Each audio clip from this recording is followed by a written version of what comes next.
Hello everyone and welcome to AeroTap.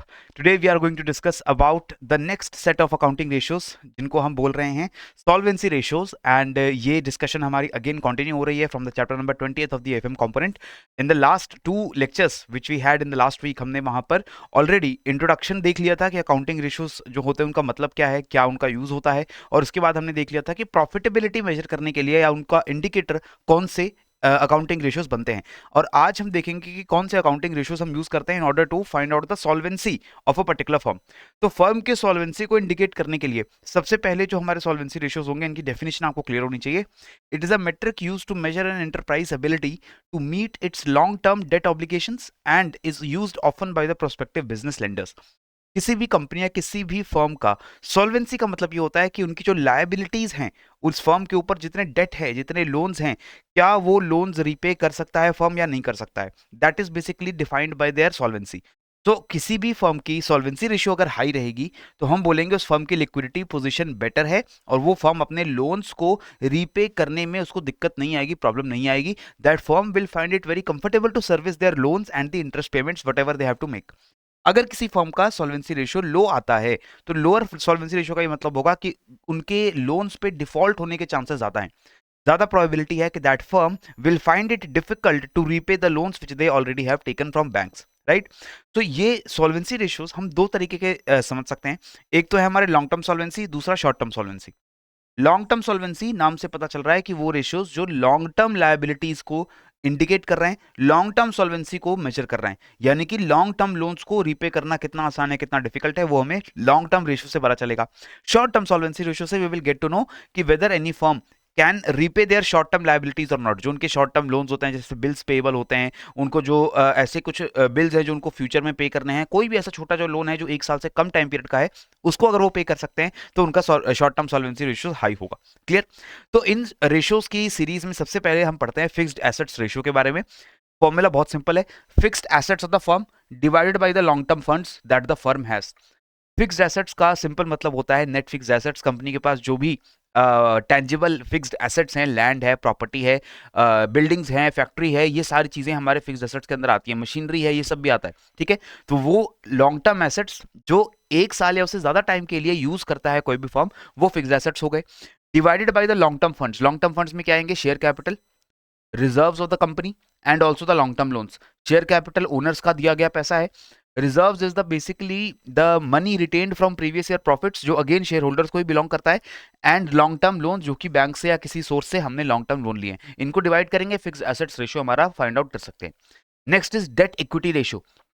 Date equity ratio को find out करने के अलग अलग फॉर्मूलाज हैं।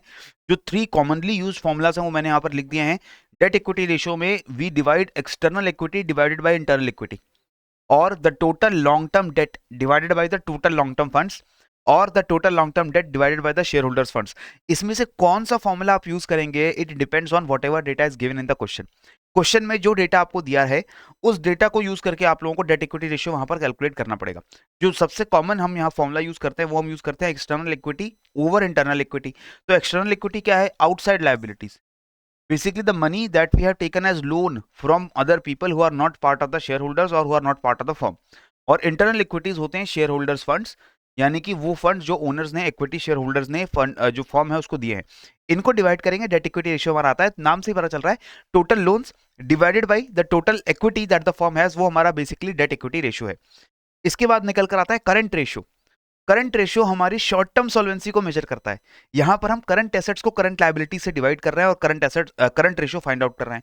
करंट एसेट्स क्या है? वो शॉर्ट टर्म एसेट्स हैं जिसमें हमारा कैश भी आता है, प्रीपेड एक्सपेंसेस आते हैं, और दूसरे एसेट्स आते हैं जो हमारी ऑपरेशन साइकिल में within a span of 12 months वो हमारे एसेट्स जो हैं कंज्यूम हो जाएंगे। The book debts outstanding for more than 6 months and loose tools should not be included. वो डेट्स यानी कि वो एसेट्स जो 6 महीने या उससे ज्यादा टाइम से सर्विस नहीं हुए हैं, उनको हम करंट एसेट्स में यहां पर इंक्लूड नहीं करते। यानी मेरा ऐसा कोई लोन है जो मैंने किसी को लोन दिया हुआ है, 6 महीने से ज्यादा टाइम तक उसकी इंटरेस्ट पेमेंट मुझे नहीं मिली है, I have not received any payment on that particular loan, that I can not consider that particular loan as my asset. मैं उसको अपना एसेट नहीं मान पाऊंगा, उसकी पेमेंट ही नहीं आ रही। और इसी तरीके से जो लूज टूल्स हैं उनको भी हम करंट एसेट्स में इंक्लूड नहीं करते। लूज टूल्स का मतलब जो हमारे छोटे मोटे टूल्स होते हैं जो हम बड़ी मशीन्स को मेंटेन करने के लिए यूज करते हैं, तो उनको भी हम नहीं इंक्लूड करेंगे करंट एसेट्स के अंदर। इसके बाद current liabilities, these are liabilities payable within a year's time. ये वो लायबिलिटीज हैं जो मुझे 1 साल के अंदर अंदर पे बैक करनी है, शॉर्ट टर्म लायबिलिटीज हैं। फिर आता है लिक्विडिटी रेशियो और quick ratio. This again is a measure of short term solvency. यहां पर हम फिक्स्ड एसेट्स की जगह liquid assets divide by current liabilities ये फॉर्मूला करते हैं। तो करंट रेशियो में हमने करंट एसेट्स और करंट लायबिलिटीज देखा, लिक्विडिटी या क्विक रेशियो में हम सिर्फ लिक्विड एसेट्स को डिवाइड करते हैं करंट लायबिलिटी से। अब इस लिक्विड एसेट्स में कौन से एसेट्स आएंगे? assets which are immediately convertible into cash other than inventory and prepaid expenses। तो बेसिकली हमने अपने करंट एसेट्स में से इन्वेंट्री को और प्रीपेड एक्सपेंसेस को हटा दिया और जो हमारे एसेट्स बचते हैं बेसिकली वो हमारे लिक्विड एसेट्स बन जाते हैं। इसके बाद करंट लायबिलिटीज ऑब्वियसली वो हमारी शॉर्ट टर्म लायबिलिटीज हैं which we have to pay back within a year's time, within 12 months time, right. So ये हमारी बेसिक डिस्कशन थी दोस्तों about the different solvency ratios that we see in our syllabus.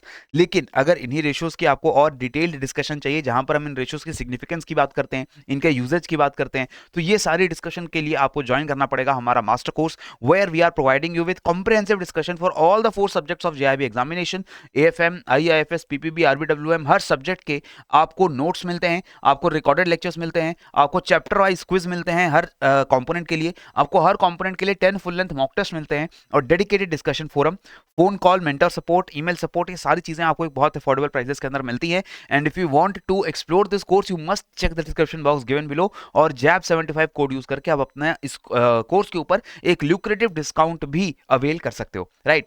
So that is all that I had to share with you in this particular video. I hope आपकी JAIIB examination की तैयारी बहुत बढ़िया चल रही है, अच्छी चल रही है, and you will be cracking all the pending papers that you have for this JIB examination in the next cycle. तब तक के लिए मुझे दीजिए इजाजत, पढ़ते रहिए, बढ़ते रहिए। जय हिंद एंड जय भारत।